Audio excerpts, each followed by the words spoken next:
Welcome to the Behind the Connection podcast, the podcast that covers all things internet and technology related, the good, the bad, the complexities, and the realities. We talk about it all right here on Behind the Connection. I'm Tyler Rasmussen, and I'm your host. Over the last several weeks with this coronavirus pandemic, we have been pounded with good practices to keep us healthy and safe, right? Wash your hands, keep your distance from others, don't get together in large groups, wear a mask. Yeah, I technically don't think we're 6 feet apart right here. We're probably not, but this is a podcast, I'm so way, we're safe. way closer to you than I want to be. Yeah, I agree. I don't want to bump knees with you at all, so keep your feet on your side of the table. They are, trust me. I better introduce my guests. Sorry. No, you're great. I have Mr. Kirk Bostic, who is the self-proclaimed mayor of Roosevelt, according to a billboard on the outside of town. Yeah, nice April Fool's joke, Aaron Brown. Thank you. Kirk Bostic is actually the director of operations for Spectra, which is a wholly owned subsidiary of Strata Networks. We've got him in the studio with us today. Great to have you here. We've got Mr. Tyler Labrum, the worst golfer in the Uinta Basin, for sure, by far. I mean, he's famous for that. I've worked hard at being that. You absolutely. That title has been well earned. Actually, it's just the opposite. He is a fantastic golfer, and he's also the cybersecurity specialist at Strata. So glad to have you guys both here. Thanks. Yeah, pleasure. Will you guys take just a minute? And you both have really good backgrounds and pedigrees for your particular roles at Strata and at Spectra. Sure. I'd love to have you both take just a minute and tell the listener about how you have kind of arrived at where you're at in your careers today. So Kirk, why don't you go first? No problem. So I grew up in the Uinta Basin. I've always had an affinity for technology, really like technology, and went to college and pursued that as my degree. I worked for Utah State University for about 13 years as a sysadmin, covered the eastern part of the state of Utah, so I did a lot of travel. And it got to the point to where people were wanting more of me, the skill set that I had acquired through my education and experience. And so I started a consulting business for small businesses. And that grew into a partnership and a merger with Strata Networks, and we formed Spectra. And so today, that's what we do, is we do consulting work for businesses, install networks, phone systems, Wi-Fi.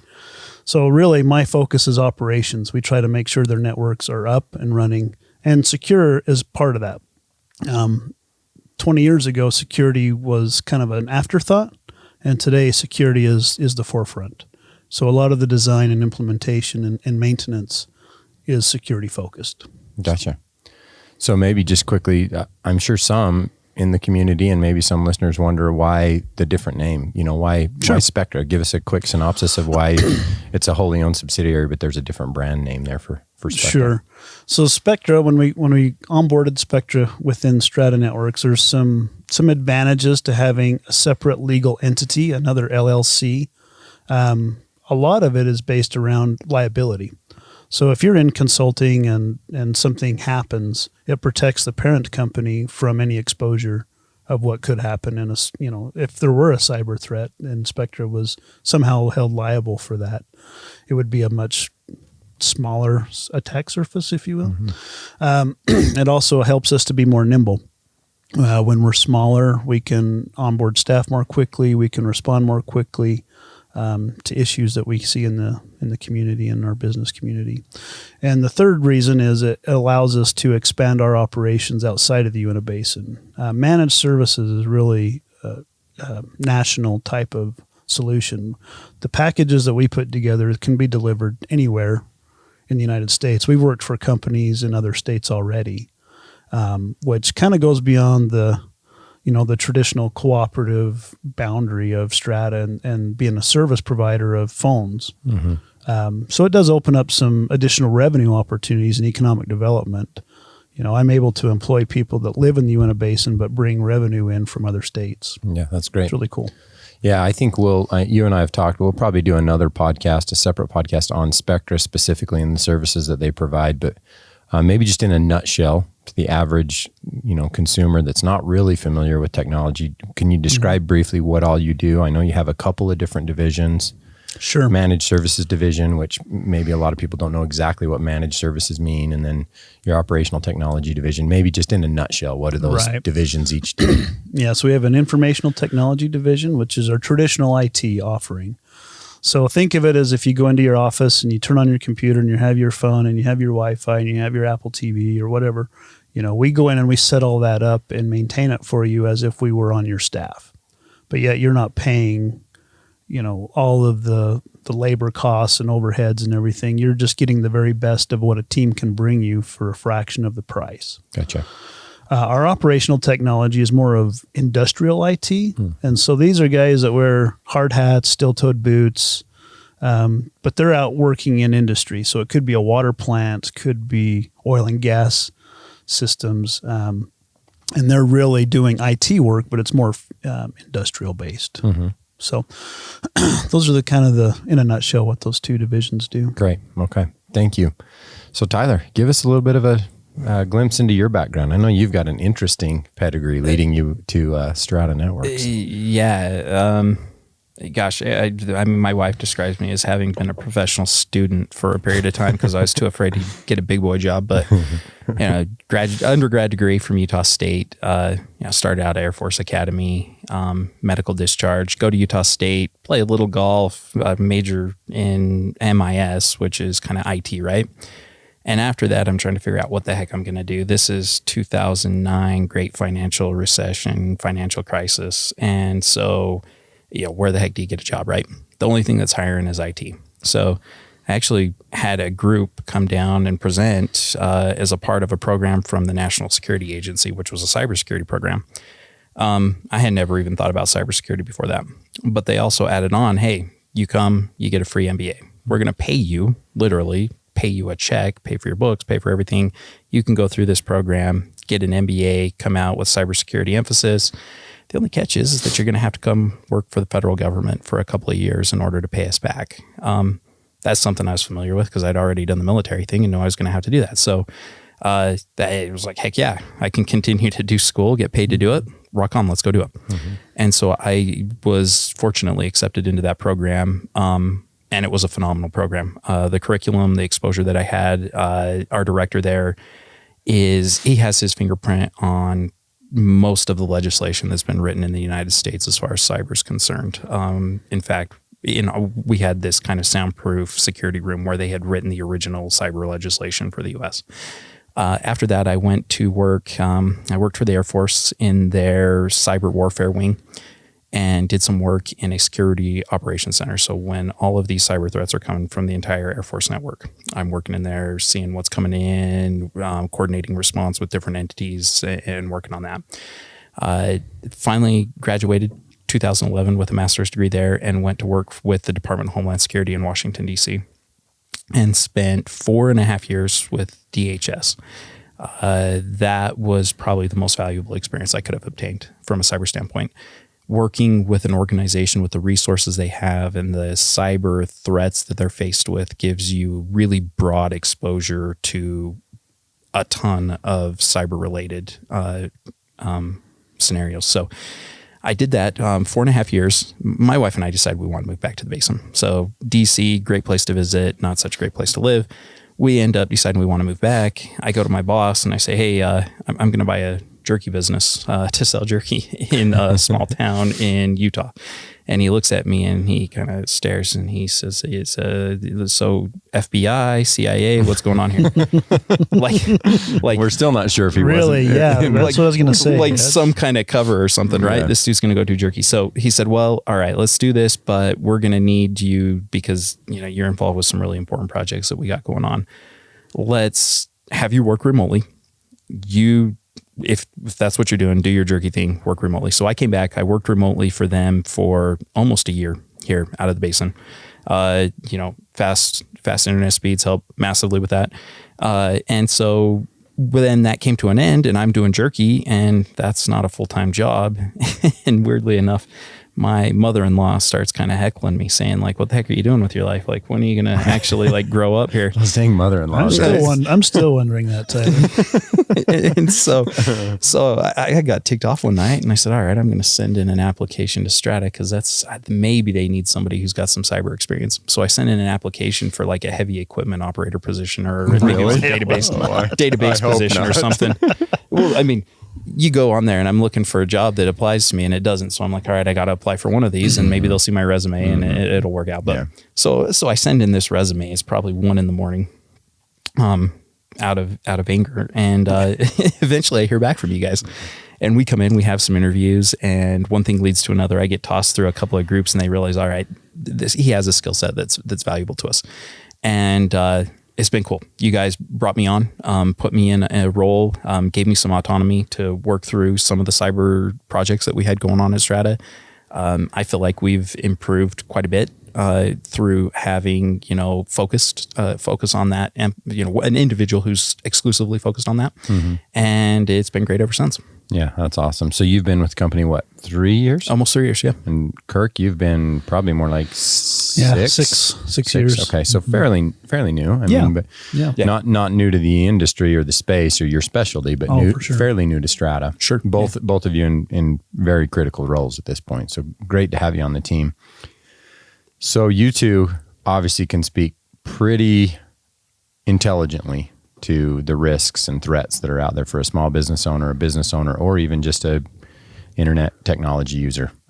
We eat, drink, and sleep it every day. Yeah, that's what we want to spend, the next 15 minutes on is what people should be aware of, what's going on right now with this coronavirus pandemic, what threats are out there, what's real, what can they do, some basic habits. Like I said, we kicked off this podcast by talking about the things that have been pounded into our brains, like washing our hands and all these things, right? And social distancing and stuff. But we want to talk a little bit about cyber hygiene and what does that look like? What are some good common practices? Before we dive into that, maybe in 60 seconds to 90 seconds, Tyler, tell us a little bit about what Strata's doing from a cybersecurity perspective, to protect its network and to reach out and work with state and federal entities if those things are happening. Give the consumer a little bit of a broad overview of what's taking place there in your particular role. So I'll start from the outside and kind of work into the organization. So from the outside, how we protect the outside of the organization, you could think of this as the moat around the castle, if you will.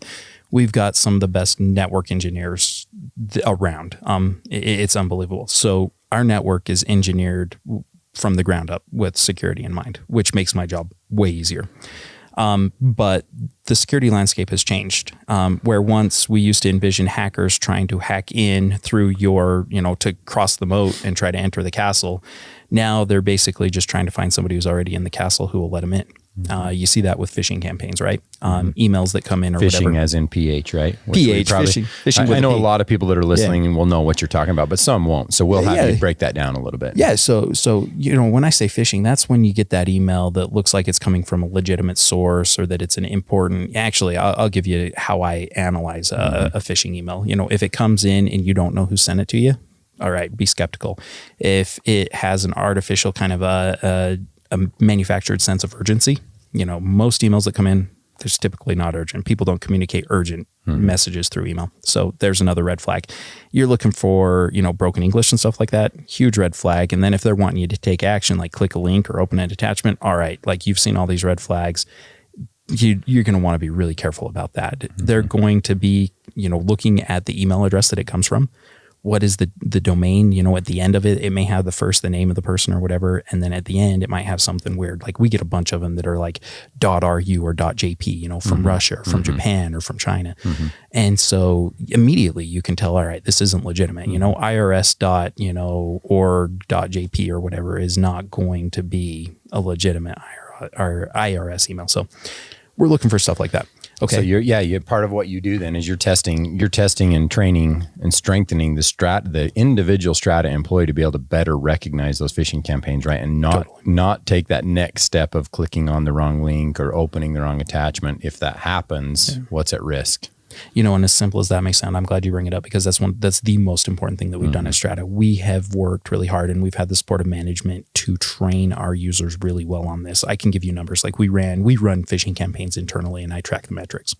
Our initial phishing campaign we hit about 35% click rate. They were clicking or opening an attachment, right? Wow. And that's standard for industry as a whole. That's probably what a small business owner could expect with their with their employees too, right? Or potentially even higher, because we've got a technologically savvy workforce. So you're saying 35% of the time when there's a phishing email sent to Strata employees that you created to test them, 35% of the time they were clicking on an inappropriate link or opening an inappropriate attachment that could very well have posed a significant risk, huh? Bingo. And that's probably very standard for most consumers. So the tool that we use gives us metrics that have been drawn from hundreds of thousands of campaigns. So there's a huge sample base to establish that as we were industry standard, right? We fit within that realm. And now on our last campaign, we hit 6%. So our users have become much more aware, and they'll reach out to me and say, hey, is this legitimate? I get these emails all the time, and that's great. That's our greatest defense, because people aren't trying to pound through your firewall or the outside exterior security platform you've got. They're trying to just basically jump through and get to the inside through a user. So that's one thing I'm looking at all the time. Gotcha. Cool. All right. So what are some of the things that's happening with the coronavirus pandemic? What are some ways that hackers and manipulators are trying to take advantage of people? Sure. Kirk, do you want to take a first stab at that? So the workforce is now shifted. So instead of everybody being at their office behind a firewall, now they've all started working from home. And so the attack vector is much broader for operations guys and security guys to take care of. So you might have heard the term VPN. That means you're making a connection from your alternate work location back to your office. So that's been a real big attack vector. People trying to inject in between that or be on the home network already and gain access to the corporate network through a new infiltration point. Because essentially it puts them behind the corporate veil and they're inside. So that's one thing. I think work from home scenarios, you introduce that complexity to the operations, and it's been a chore for all of us in IT to really have the masses that were in your facilities. Now the masses are coming into your facilities. So we've all had VPNs. We've all had those types of connections in the past, but it's really put a lot of strain on our monitoring and setting up and supporting that mobile workforce. So I would say that's been a big one. Video conferencing. Zoom bombing or whatever. Zoom. Everybody's probably heard of that. Maybe a lot of people don't know exactly what that is, but what's actually happened and what's the real risk with that? Absolutely. So Zoom is kind of at the forefront because it offers a really nice video conferencing solution that's economical and it's pretty easy for an end user to use. But anytime you trade off ease of use, you can give up some security. And I think that's what people that were using Zoom prior to this would just allow anonymous people to come in and join their meetings because it was easy. And so then what you started to see is a lot of nefarious activity happening, people coming up and adding porn to people's meetings or recording meetings that they weren't supposed to be in, or just, like a fly on the wall participating in a meeting. And this isn't just business. I mean, we have our children. Kids. Yeah. So my wife is a junior high principal in the Duchesne district, and all of their kids are using Zoom now, and teachers. And it's been a great tool. And I'm not knocking Zoom at all, because it's not really a Zoom issue. It's a user issue, right? Because and a lot of that is just our inexperience with security. And so they've taken a lot of steps to help the user base get more proficient with their platform, and they've made some security upgrades as well. But it's not just Zoom. I mean, there's Teams, which is that's what Spectra supports and sells to our user base, is a program called Teams, which is a collaboration tool where people can do video conferencing, and we work very hard at securing those things. So those are the two that are top of mind for me right now. Gotcha. And those are primarily business related, or those that are in a business setting. Tyler, how about some that are more like consumer centric issues or things that you've seen. Yeah, for sure. And I'm going to touch on the Zoom piece a little bit. I think this has been sensationalized in the media a lot. If you're using Zoom for your family meetings and things,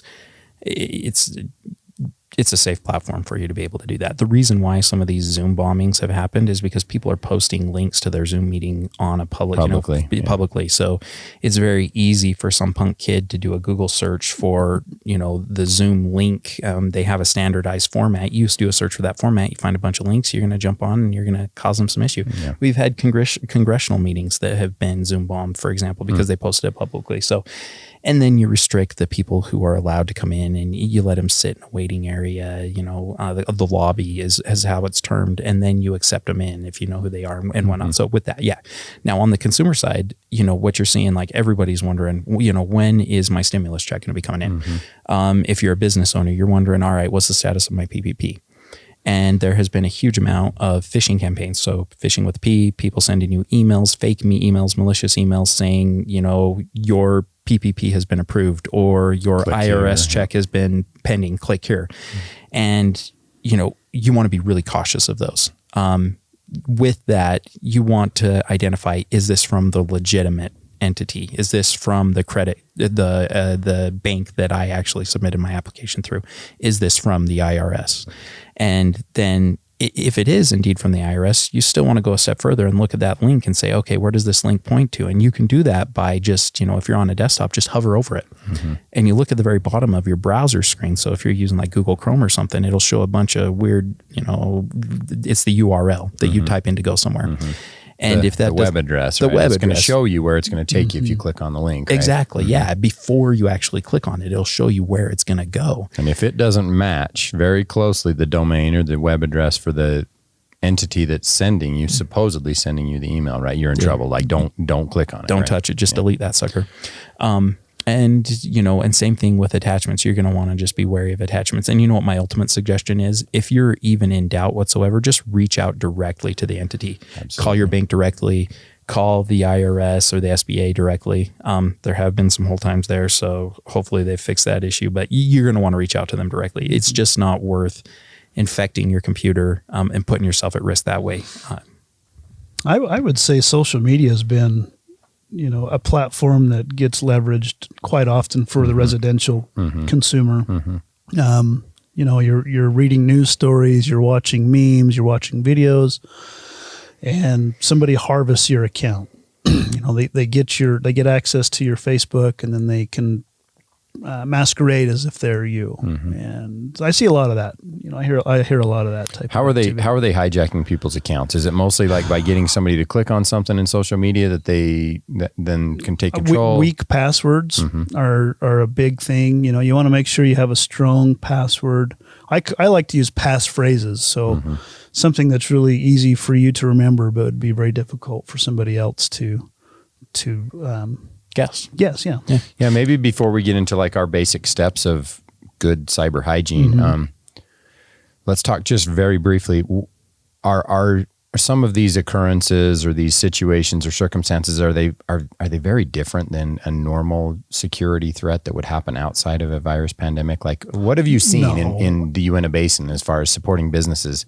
Give us a brief synopsis of some real actual scenarios that have taken place, and are they actually much different than what we've just talked about? They're not much different. I think that they're just amplified.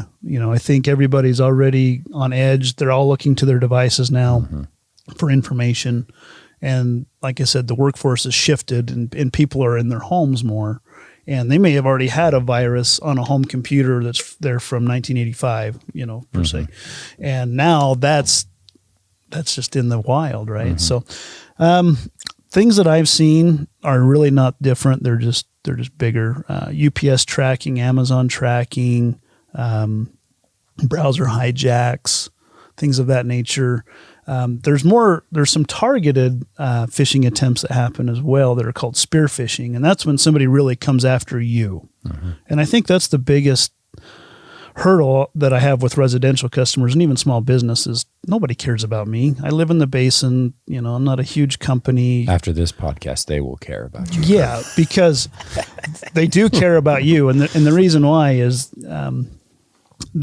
your information is important to you. And so some of the leverages that I've seen is when they go in and they crypto lock your machine, and they, all your wedding pictures, all your kids' pictures, all your home videos, everything that we do in multimedia now is on our computers, and that's valuable to Tyler. And so, they might want $500, $1,000 for you to unlock your own data. And you're seeing that happen in the Uinta Basin? Absolutely. With that businesses happens. and consumers? Absolutely, that happens. Yeah. Gotcha. And that's probably a little bit eye-opening to some. Some probably realize that, they see or hear about it on the news where large entities are hacked or websites get hacked and they can't access them. They're not hearing about what's happening right here to their neighbor or to a small business owner down the road, but it's happening, right? I mean, it's there. Yeah, it's not usually something somebody posts on their Facebook status. Hey, yo, I fell for a phishing scam and they encrypted my entire computer and now I have no access to 10 years worth of family photos. Yeah. You had mentioned, how are they doing this? Part of it is that you have accounts that you've used for years or decades. Typically username is going to be an email address, right? And you reuse passwords throughout that. Now, not all the vendors or the companies that we use these credentials being your password and your username combined, you can call that a credential, right? Those may have been part of a past incident where it was compromised in a data breach. And so if people want to find out if their accounts have been compromised, there's a website called Have I Been Owned? Now, this has got some kind of security lingo. So it's like have, HAVEI, been, BEN, owned with a P. So PWNED.com. And you can type in your email address and see if any of your accounts associated with that email address have been compromised in a data breach. Now, initially, those hackers who have stolen that data from companies like, we've seen big data breaches with Target, for example, is a huge one. We saw a Yahoo data breach, and I'm still seeing people phished to this day with those credentials because of that breach. And that happened, like 7 or 8 years ago. So they'll take that and they'll try to sell it. Yeah. And eventually it has no market value. So what do? They're punks. They post it publicly. Usernames, passwords, and then they'll try to phish you with that. So they'll send an email to that email address and say, hey, I've got this info on you. I know you use such and such password. If you're still using that password, it scares the heck out of you. You're thinking, oh my gosh, this guy knows everything about me. Like, what am I going to do? Some of them are pretty obvious because you've quit using that password years ago and you're like, all right, like I don't use that password anymore. This is a scam. But I'd highly recommend people check that to see if any of their stuff has been there. Now, ultimately, don't reuse passwords for all these. You need different passwords for every single one of these accounts. Now, that's daunting. How the heck do you even keep track of that? Use a password manager. Gotcha. You've got things like LastPass or KeyPass or Keeper. I mean, there's a million tools out there. LastPass is kind of the industry, leading entity on this. You might pay $25 a year for, that's only if you want to use it on your cell phone. It's completely free if you just want to use it on your desktop. Right. And it will generate strong passwords for you for every single site. It will memorize them. You can add an extension to your Chrome browser. It'll automatically fill the credentials in for you. That's a much more secure way. So most of these people who are having their accounts hijacked have typically had their credentials compromised in a past data breach with another company not associated with Facebook or Twitter or even your bank account or whatever it may be. Gotcha. So I think we talked about this before we came on the podcast. We really wanted to give the listener 3 really helpful cyber hygiene tips, and we've hit on a couple of them. We've hit on, password management, which you've talked about, I think, fairly well. We've talked about email phishing campaigns and how to be very cautious and be very aware. What's kind of that third one? I think we've talked about multi-factor authentication. Multi-factor, definitely. Break that down. What is that? Sure. Some may know what it is, some may not. What is it? So a lot of providers have gone to what they call a 2-factor type of authentication. So not only do I have to know my username and my password, but everybody in the world, face it, has a cell phone now. And there you can put an app on your phone that will let you know, hey, somebody's trying to get into your account. Is this legitimate? And then you can approve it from your cell phone. So it gives another authentication step, if you will. So in theory, somebody could have your credentials. They could have your username and your password to a social media account. They could be trying to log in with your actual username and password. Right. If you have multi-factor authentication set up, you're going to get a notification. Right. And you're going to basically say, oh, that's not me. Deny it. Boom. Yep. And they don't have access, right? Even with the username and password. Correct. Gotcha. And that really, really helps keep people out of your accounts. I mean, that's been the number one thing I think at Strata that we've implemented that has cut down on the amount of people gaining access to things. Yeah. I mean, we had only a couple cases when we first went to Office 365, which is accessible via the internet. So you can log into 365 accounts from anywhere in the world. Initially, we roll that out. It's brand new. We have some users fall for a phishing campaign. They get an email that looks like it comes from Office 365. They try to log in, and they have literally given away their username and password to somebody. Well, it happened to be somebody in Boston, Massachusetts that they gave it away to. And so that person logged into their account and then started spamming email.